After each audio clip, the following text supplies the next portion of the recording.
हामी अहिले यो ढुङ्गेवटा क्षेत्रमा आइपुगेका छौँ। यो चन्द्रगिरी नगरपालिका र काठमाडौँ महानगरपालिकाको सिमाना हो।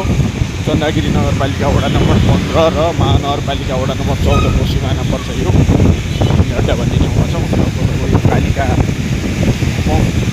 हेरेर रहेको खड्कुलेको पुलले काठमाडौँ महानगर र चन्द्रगिरी नगरपालिका छुट्याउँछ।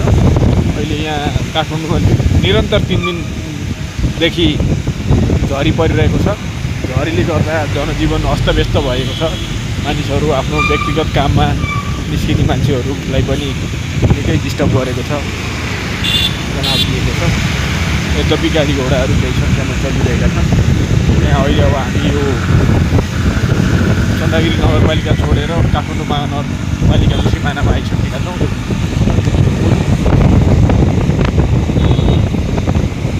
रोकिने थाहा छैन, पर्दैछ केही एकैछिनको लागि रोकिने